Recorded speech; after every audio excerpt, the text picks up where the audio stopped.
So, back then, I considered Brave to be an average middle-of-the-road movie, basically being one of Pixar's weaker movies that is just bland and forgettable. Basically on par with A Bug's Life, but under that film because A Bug's Life had the circus bugs, grasshoppers, and the sequences with the bird to bring it up a little bit. But rewatching this movie again for this review, oh boy, I was absolutely wrong. But honestly, that is something to know about being a critic. When you're young like I was when first watching this movie, 11 when first watching it and 13 when watching it a second time, you tend to not be able to really pinpoint the smaller things as well as when you're older. So you end up missing some of the more egregious parts of the movie. Same thing for animated shows as well. Heck, even in this series so far, there are animated movies that I was far too nice on, or I ended up missing the mark as to why I disliked them in the first place. The Boss Baby was a movie that I initially considered on par with Rock Dog as being boring and generic, but when rewatching it, I discovered a lot more issues than just those two things. And even some other upcoming animated films that I've yet to rewatch are gonna have this issue too. Leap is a film that I considered middle of the road back then, but thinking about it more, there are tons of elements that annoy me just thinking about it, though I'll be saving what I'm going to say about it when I get to rewatching it. However, Brave is a particularly egregious example of me being far off on how this movie is. Now, stop me if you've heard this plot before. This film revolves around Merida. She doesn't want to be a princess and is about to be betrothed. When Merida decides to mess things up by winning at target shooting, she and her mother get into a fight where her bow and arrow gets destroyed, which results in Merida seeking a witch for her problems, causing her mother to get transformed into a bear, leading to Merida needing to find a way to transform her back before it becomes permanent. Now, if you thought The Little Mermaid, Aladdin, and Brother Bear, you'd be absolutely correct. That's the first issue that I have with this movie. The film has absolutely no original bone in its body in the slightest, and goes the exact same route as The Wild, where all it does is that it haphazardly takes elements from other Disney movies, change a few bits here and there, and claim it as its own. But at the exact same time, it also misses the mark of what made those moments the way they were in the first place, and why they work so well at all. Which is something they'll be coming back to, don't worry. But as I stated multiple times in my videos, what makes a show or a movie good or bad is not whether it's generic or original or whatever. It's the way that it's handled that can make or break it. You could still be original and creative, and still be mediocre in the case of Little Nemo, Adventures in Slumberland, and Power Players, or bad in the case of Ollie's Pack. What makes Brave a bad movie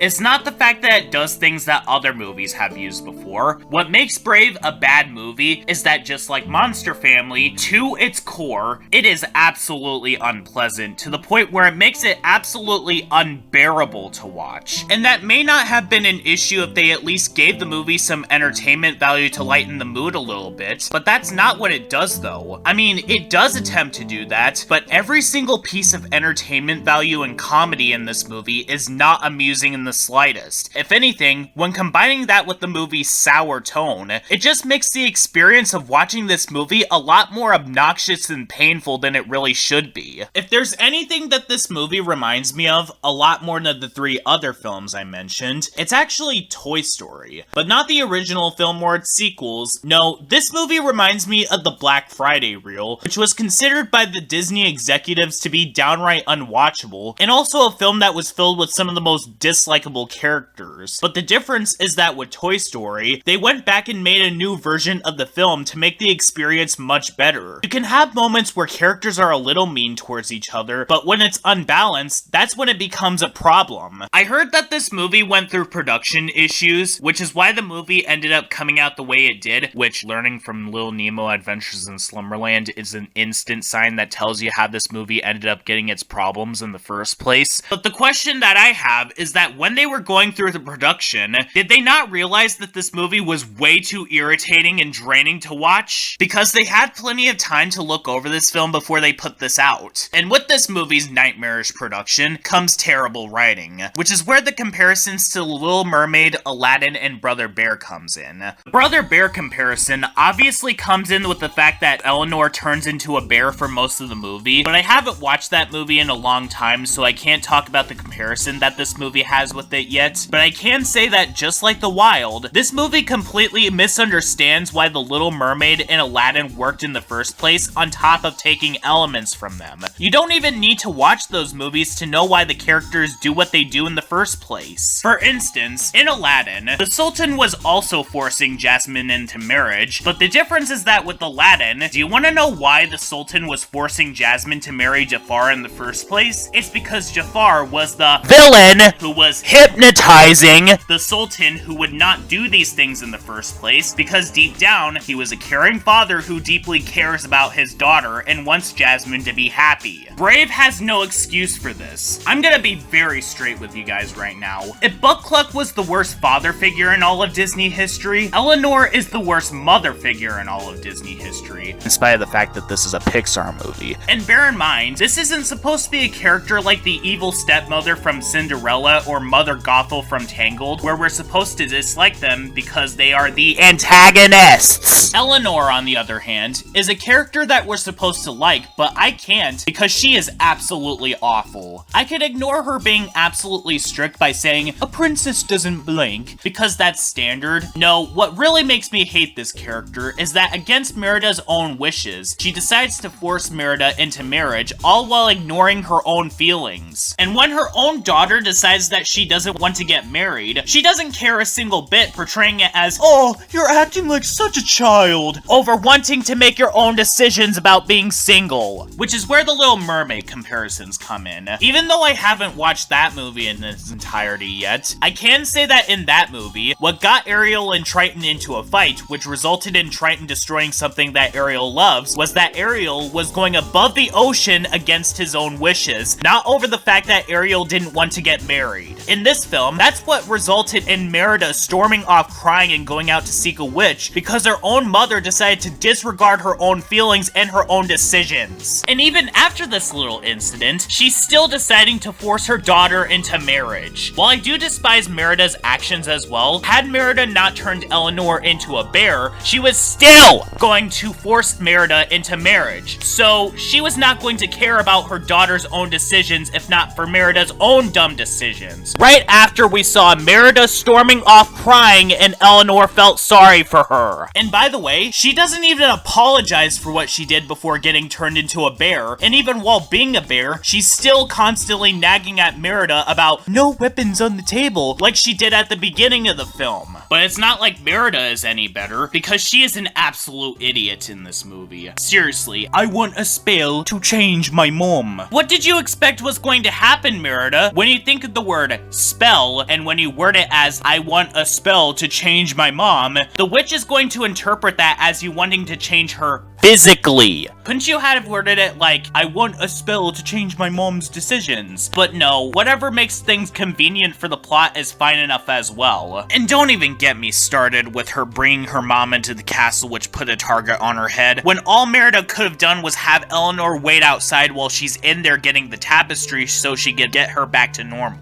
And while her mother is in severe pain after eating the pie that contains the spell, she doesn't even care about her mother being in pain as a result of the spell. All she cares about through all of this is the wedding. And all while this movie is constantly bombarding its audience with nothing but fighting and bickering from Merida and Eleanor, this movie also offers annoyance and forced humor. Did you ever see those shorts from Seth MacFarlane's Cavalcade of Cartoon Comedy, where the only joke is, it's a Scottish person with a heavy accent getting unreasonably angry over a movie? That is what most of this movie's humor is like. You see, the joke is that the visitors of this kingdom are all Scottish, and are acting over the top, and also in one part that they're only wearing a skirt that doesn't cover their butts. And also, Merida's 3 triplet brothers are the ones who caused the 3 sets of visitors to start fighting again. Not to mention that the jokes are instantly predictable. Like, I saw Merida saying that the berries are poisonous, then proceeding to say that the water has worms in it before Eleanor has a grossed out reaction from a mile away. And having extremely poorly done adult jokes that aren't subtle in the slightest, that have around the exact same maturity as an adult cartoon nowadays, where all the joke is that a character is doing something inappropriate, like, oh, this character is in their birthday suits, or that they're completely naked. Oh, and one scene has one of Merida's 3 triplet brothers diving into a woman's chest to get a key for the room that Merida's father locked her in. Honestly, at this point, the only thing that prevents me from saying that this movie is as bad as something like Monster Family or Lewis and the Aliens, that this movie does at least have what you could consider as an actual story or narrative, though that's not saying much, because this movie is extremely close to being up there with those two, because this is a movie that, looking back, put me in a very sour mood after watching, both from its incredibly draining content and the irritation that it gave off. And even though I don't find this movie the worst animated film I reviewed so far, it is the worst of the Pixar films. Yes, I'd rather watch The Good Dinosaur, as well as the first 2 Cars movies, yes, even the second one, than this. Because The Good Dinosaur is at least just boring, and the first 2 Cars movies, while people like to give them flack for not being up to Pixar's usual standards, can at least be fun in some areas. Brave is not fun in the slightest, and this film is just frustrating. And it really says something when I say that even Duck Duck Goose, the movie where the main character gets a pig's butt shoved into his face, is a better movie than this. And just like that film, I highly recommend you guys stay as far away from this movie as possible. It's not even a movie where you could get ironic enjoyment out of, like The Room. It's just very hard to watch and is way worse than I remember it being. And this is a word I'm probably going to be saying a lot in this series, considering the competition coming up.